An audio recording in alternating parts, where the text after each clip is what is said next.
And today we're going to talk about those constraints and how you can get through them so that if you think it's hard, you can get through this a little bit easier. And if you think it's easy, you'll be able to see the hard things coming from a mile away.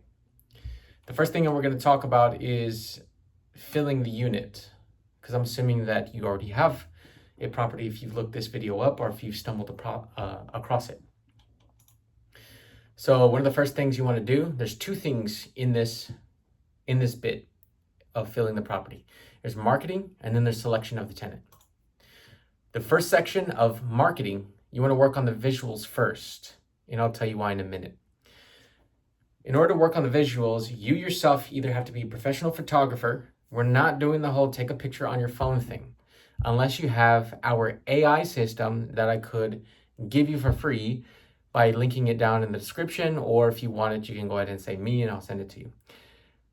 But this AI that I'm talking about takes the pictures that you're taking from your phone and makes them look a whole lot better by running it through a Google Nano Banana, Gemini Nano Banana kind of AI agent. Now, what we recommend and what we do for our clients in order to get them clients that pay consistently anywhere from $1,500 a month for a year contract, all the way up until $4,000 a month for a year contract. What we do for those guys is we go through professionals called F8. And F8 is one of those things where you could just go on the website, log in, schedule a photographer to come out, and they go ahead and take the pictures. They also give you a cool web page too that you can market as well. Totally not necessary though. You just need those pictures.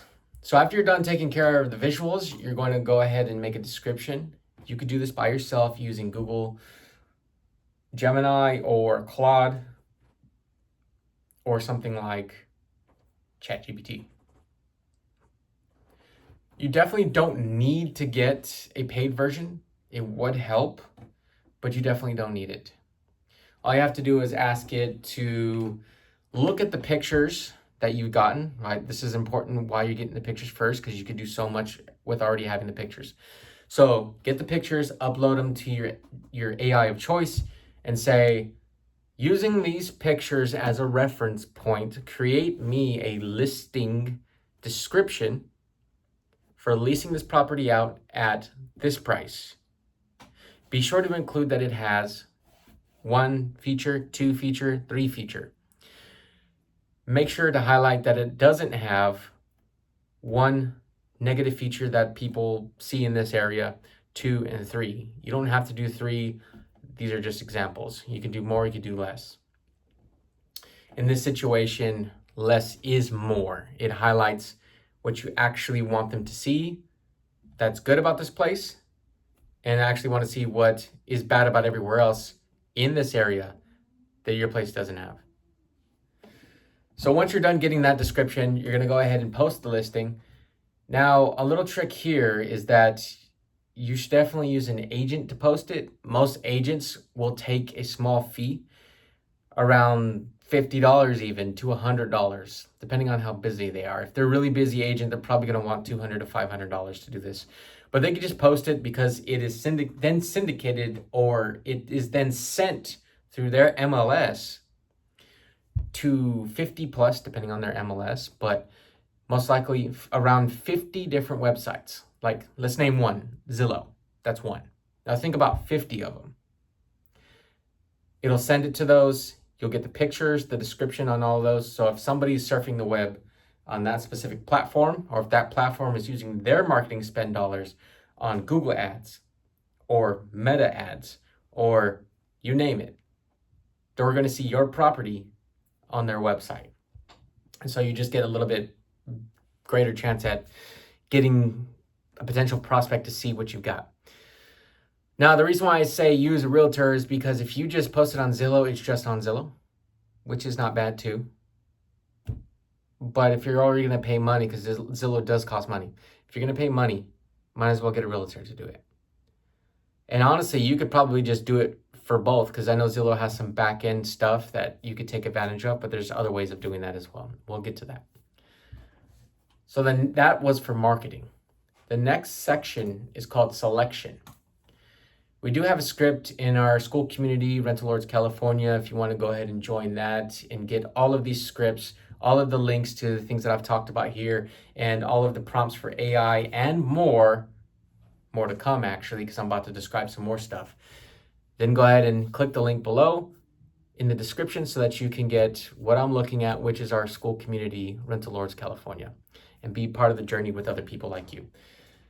So after you've gotten the script and you read the script to people that either message you through a Zillow or give you a call or leave you a text or leave you a voicemail, then you're going to reach back out to them, ask them why they are interested, what are they looking for, make sure that it matches your actual apartment, because people are looking at so many apartments. You're just going to have to say the same thing over and over again. I know nobody likes to do the whole Facebook marketplace of answering people that say, is this still available? You're just going to have to do it. I'm sorry.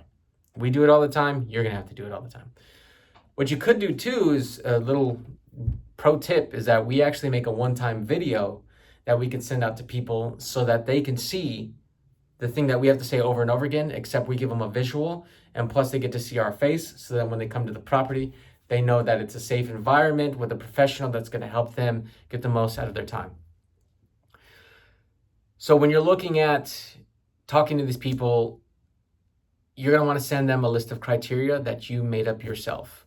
Now, you have to stay within the legal limits. You can't do any sort of discrimination. I know that's common sense, but please read it, because sometimes people don't think certain things are discrimination and they just line themselves up for a lawsuit. So definitely want to protect yourself. Use the same AI method in order to vet your own criteria, because you want that criteria to be written, send it off to those people that inquire.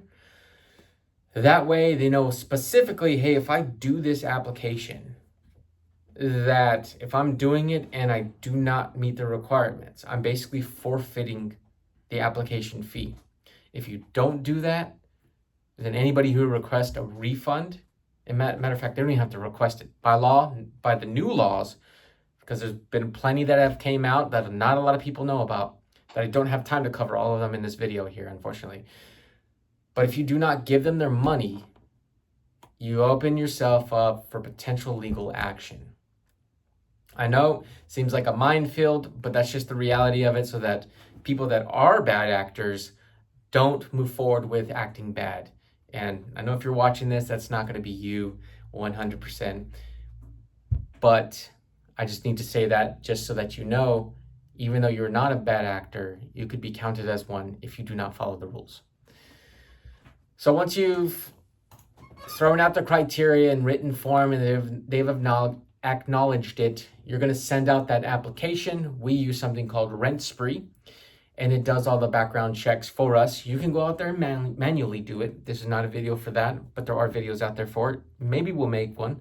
Let us know in the description or in the comments if you want us to make a video about vetting people, because it isn't just about doing a background check. If that's all you're doing, that's fine. You can do that if you want, but it's about a whole lot more. So after you've done whatever vetting you need to do, whether it's a combination of over the phone, written, seeing them on a tour, and doing the background check and looking through their criminal background, which, by the way, that's another big one too. You cannot discriminate on criminal background if it has nothing to do with real estate. Thank you.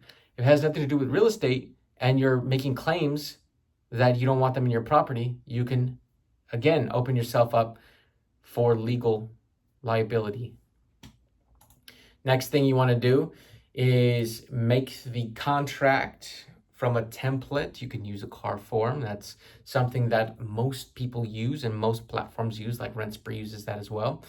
Most realtors use that. And so if you want a contract that's tried and true, then feel free to go check that one out, fill it out, and we can walk you through what it looks like. I just cannot do that in this video as well. We have all this again in the Rental Lords California community.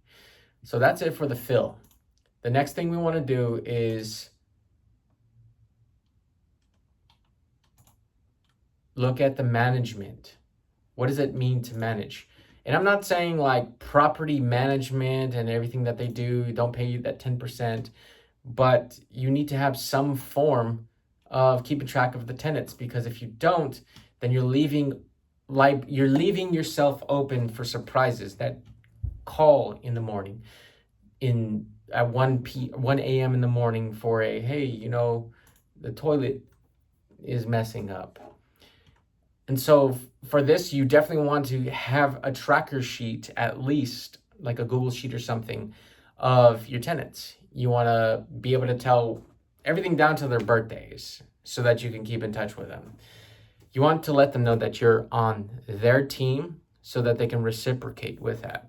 And if they have any issues on the property, you can hand it over to your maintenance team and they can see it from there as well. Whatever portal that you use. If it's not Google Sheets, you might have a management system that you pay a little bit of money for, or you might just have one guy that's in charge of that. He can keep track of those tenants. But before their contract ends, I would say make a touch point halfway through their contract, and then approximately 75% through, because you want to make sure you have those conversations of, hey, where are you going next? You're probably not staying here, right? Because you've talked about possibly going to XYZ state. And they might say, yeah, that's true. Now you can get yourself prepped.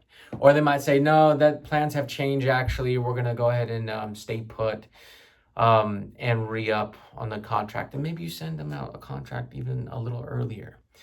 So this is something that we do in our services for helping people such as yourself to fill their units. We don't do property management. We legally cannot do that. So please do not ask us. We want to help you, but we just cannot do that. We can only fill the units all the way from you have a vacant property to handing over the keys and giving you the contract and the transaction of the funds.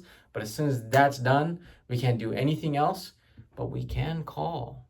We can call to say, hey, looks like your contract's supposed to be up in 3 months or 6 months. Are you still planning on doing XYZ like you talked about when we talked to you last in the beginning of this contract that you had? And it's yes or no. And then we turn around and we fill you in on that. So yet another thing that we like to provide for people. So once you've gone through the management phase, you move on to the transact, because you may want to not hold it forever. You may want to hold it forever, but in the act that you don't, then you're going to want to know what it is that you're buying next. Now, what we specialize in is underwriting properties that have more than 5 doors. We like residential. We help people out all the time in residential. We have a lot of those underneath our belts as far as leasing, helping people buy, and helping people sell. But we have special calculators that we paid a whole lot of money in order to get, that can help us underwrite a deal to show you, hey, this is the percentage that you're going to get, and it's going to be better than your last place by this much. Or it's going to be a great addition to your portfolio and help you earn this much. And if you want to get something even bigger, then we can talk about something called syndication, which is a whole nother thing that I don't want to open up here, but essentially just think of it as owning a property teamwork style with other people. So there's a lot that goes underneath that umbrella. Just know that these conversations are conversations that you get to have with us because you've known us from helping you lease or help you buy and sell with other properties as well, or helping you, like a video right here, that's going to potentially, if you follow it to the T, you're going to be able to use this to increase your amount of money that you get, your revenue from your properties and your net, so that you know that we can actually help you, want to have that conversation, and then we'll sit down and see how we can help you even more. So that's everything wrapped into a nutshell really quickly. If you have any questions about anything, feel free to ask so that we can open it up, dive in a little bit deeper. And if you want to have a one-on-one conversation with us, we're more than happy to do that as well. I'll go ahead and, again, you can contact us on the link. I was going to say I'll go ahead and drop the link, but I've already said I'm going to drop the link for our community where you can talk to us one-on-one. I will drop some sort of link so that you can get into contact with us without even having to go to the portal via a Google Meets, via our phone number. Everything is going to be set up for you so that you can reach out and we can have that conversation about your property. There's no commitment. You're not going to get forced to sign anything. The whole point is to help you and make you feel, or at least reveal, that we're actually trying to help you so much that it feels ridiculous for you not to get more information, more value from us. And if that looks like by way of just talking, then we just talk. If that looks like by way of doing a deal, or you being a part of a deal, or us being able to say we helped you with X, Y, and Z, that's fine too.